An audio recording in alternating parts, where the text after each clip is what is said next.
గురువారం మహాత్మా జ్యోతిరావు పూలే 197వ జయంతి సందర్భంగా సిఐటియు పట్టణ సమన్వయ కమిటీ ఆధ్వర్యంలో నల్గొండ పట్టణ పరిధిలోని స్థానిక ఎస్ఎల్బిసి బత్తాయి మార్కెట్ హమాలి యూనియన్ జెండా దగ్గర ఆయన చిత్రపటానికి పూలమాలలు వేసి ఘనంగా నివాళులర్పించారు. ఈ సందర్భంగా లక్ష్మీనారాయణ మాట్లాడారు.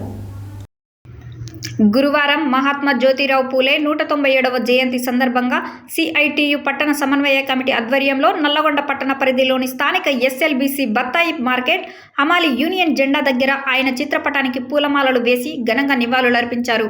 ఈ సందర్భంగా లక్ష్మీనారాయణ మాట్లాడుతూ దేశంలో కార్మిక వర్గం సామాజిక అణచివేతకు గురవుతుందని, వారిని చైతన్యం చేయడం కోసం ఏప్రిల్ 6 నుండి 14 వరకు సామాజిక సంఘీభావ కార్యక్రమాలు నిర్వహించాలని సిఐటియు అఖిల భారత కమిటీ పిలుపునిచ్చిందని అన్నారు. అందులో భాగంగా ఈరోజు మహాత్మా జ్యోతిరావు పూలే 197వ జయంతి కార్యక్రమం నిర్వహించడం జరిగిందన్నారు. ఈనాడు సామాజిక అణచివేత, కుల వివక్షత, దోపిడీకి గురవుతున్న ప్రజలకు విద్యనందించి సామాజిక సమానత్వాన్ని సాధించాలని కృషి చేసిన మహనీయుడు అని కొనియాడారు. వారి స్ఫూర్తితో నేటి పాలకులు అవలంబిస్తున్న సామాజిక వివక్షత, మతోన్మాద విధానాలపై కార్మిక వర్గం ఐక్య పోరాటాలకు సిద్ధం కావాలని పిలుపునిచ్చారు.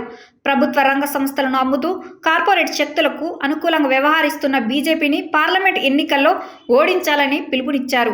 ఈ కార్యక్రమంలో సిఐటియు జిల్లా అధ్యక్షులు చినపాక లక్ష్మీనారాయణ, జిల్లా సహాయ కార్యదర్శి దండెపల్లి సత్తయ్య, జిల్లా కమిటీ సభ్యులు పోలే సత్యనారాయణ, సలివోజు సైదాచారి, మార్కెట్ హమాలి వర్కర్స్ యూనియన్ అధ్యక్షులు బుర్ర లింగస్వామి, హమాలి నాయకులు Rudrakshi Srikanth, S Mallesh, D Nagesh, S Gattaiah, Kotha Nagaraju, Podili Venkanna, వెలుగు రాములు, కొత్త మాధవ్, తెలుసూరు లక్ష్మి, శేఖర్ తదితరులు పాల్గొన్నారు.